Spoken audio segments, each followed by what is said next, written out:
Hey guys, what's up? Leonardo 2003 here, and this is a little video I've been wanting to do for a few weeks now. I feel like Rise of the TMNT, at first of course it got a lot of hate, but I feel like that kind of subsided now, and it has a real fan base and not too much hate coming towards it, so I want to do a video discussing 5 things to look forward to plot-wise in Rise of the TMNT. Let's get right into it. So first off, number 5, I guess these are in no particular order, Leonardo becoming leader. There have been more than 10 instances so far throughout the show's first 23 or so episodes where either Leo shows solid leadership qualities or Raph shows that he may not be cut out to be a leader. I'm a believer that in Season 2, Leo will have a big story arc of maturing and really embracing being the leader his brothers need. But here's the thing. Raphael isn't such a bad leader. He may be boneheaded at times and not always think logically, but he has a lot of heart. And he can develop into a much better decision maker with more experience. Raph seems to have the most compassion for his brothers. He takes a lot of pride being the big brother and he loves protecting his family. I know that Leo has that same compassion, but he often hides it.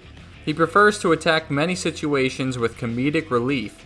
It's his way of making light out of stressful situations.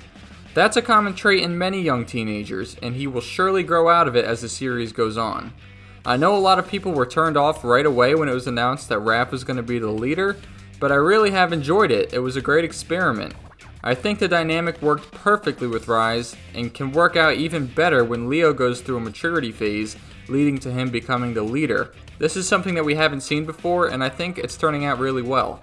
I'm guessing that in Season 2, Raph will either fail as leader a few times in big situations, or Leo will come up really huge in big situations, or a combination of both.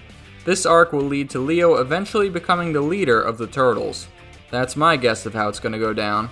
And also, on the same note of the Turtles going back to how they traditionally are, you know at some point throughout the series, they're going to have to resort to using their classic weapons.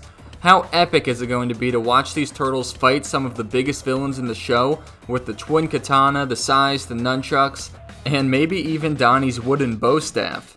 We got a tease of it in the first episode, and I think they'll make a few returns throughout the show. But yeah, moving on to the second thing to look forward to. What the Foot are up to. This condensed version of the Foot Clan is definitely really intriguing to me. So far, we only have the Foot Lieutenant, the Foot Brute, and their new recruit, and the origami ninjas that they can create. We recently saw them team up with Baron Draxum, and we can only imagine what they're up to. But I think the entire fanbase collectively agrees that the Foot Lieutenant is not the true leader of the Foot. Most speculate that the Shredder is behind the scenes pulling the strings. Others speculate that the Shredder has been dead for a long time, and the Foot are gathering these gauntlets and artifacts in an attempt to resurrect him. Regardless of what the Foot are truly up to, every Rise of the TMNT fan is dying to know what their true goals are. Number 3, the show's mystical elements. There are a lot of mystical things going on in Rise that we don't know much about still. Of course, there's the mystic weapons, that clerk that runs the hidden mystic shop, and those mysterious silverfish. I'm not sure how mystical those silverfish are, but they are a big mystery. But what really interests me is the clerk. His name is Clem, and he's a mutant goat that can change between human form and mutant form. He's made one real appearance so far, when he sold Warren Stone the Mystic Stone, but he has made other quick cameos as well. The writers of the show are definitely teasing this guy right now, and I'm pretty sure he's going to play a role in the story down the line. And yeah, like I was saying, I also really want to know where these mutant silverfish are coming from. They seem to just be mindless mutant rodents, and I just want to know who created them. Were they just an experiment gone wrong by Baron Draxum? And those mystic weapons. It's almost like Draxum had them all made specifically for the turtles. It's just way too big of a coincidence. Raphael was able to tap into an even stronger mystic power in the episode Bugbusters. I think these turtles will continue to discover new possibilities with their mystic weapons. And what about Mayhem? And those 2 guys that were trying to steal it in the first scene of the first episode? You know, those guys that turned into the vicious mutant dogs? Basically, I also just want to know a lot more about the underground Mystic City. But something I am totally really pumped for is number 2, the Battle Nexus. We all know what the Battle Nexus is. If you don't, basically, it's where the greatest warriors throughout the entire universe, or actually I think they call it the multiverse, battle to see who is the best warrior. I believe the 2003 series is the only other cartoon to ever touch on it. In that series, it was an epic 4-part season finale to season 2, and Mikey actually won it. I just can't believe I actually won! That makes 2 of us. So far in Rise of the TMNT, I think that all we know about the Battle Nexus is that it's currently being ran by Big Mama, and Lujitsu is a former champion. Any fan of the 2003 series fondly remembers the Battle Nexus, and the fact that it gives the opportunity to bring in so many new badass mutants. In Rise, I bet some classic characters are brought back for the Battle Nexus.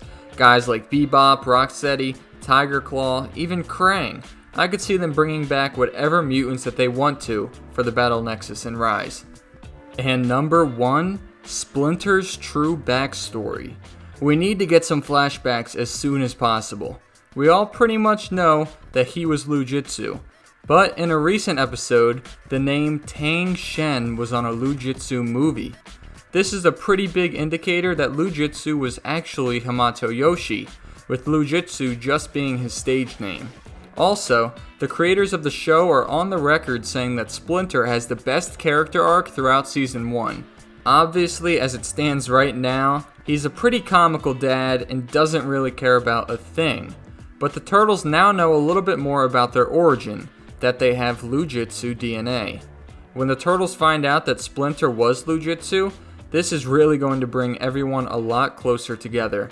When Splinter realizes the true danger that the Turtles are in with Baron Draxum, Big Mama, the Foot, and other mutants, he will kick it into another gear and be the sensei that we all want him to be. Also, we just need more flashbacks in general. We all want to see how the Turtles and April met, and of course, there will be some Turtle Top flashbacks. As you can see, there are a ton of things to look forward to in Rise of the TMNT. The best is definitely still yet to come. I barely even touched on the possibility of Shredder coming back in this episode, even though it's pretty widely speculated that he's going to be making a comeback sometime in Season 2 or 3. But the creators of Rise of the TMNT, they're taking a lot of pride in starting this show out with as much original villains and content as possible. They just want this show to be as original as it can, and you gotta respect them for that. The 2012 series just ended, and that one directly followed the 2003 series. I know there was like 2 or 3 years in between the two series, but that's still not that much time. Basically, that was 15 straight years of the Turtles following basically the same classic formula. If this third series followed all of those same formulas again, I don't think it'd be very popular at all. I think everybody would just be tired of it. The main reason that this series is drawing in some of the old fans is because it's just different and everyone wants to see what's going to happen next. As of recording this video, we do have a few episodes coming up in the next couple weeks. We have Late Fee, which is going to feature Ghost Bear, the mutant Silverfish, and the Turtles are going to be running around in their wrestling costumes again. And in about a week and a half, we have the episode Bull Hop. And that one's going to be all about that bellhop that got mutated into a bull and just pretty much ran away out of the hotel room. We saw that he has a figure coming in a future line, so he's definitely going to be a character that makes at least a few episodes, and he's got an episode named all after him, so he might be a pretty important character, you never know.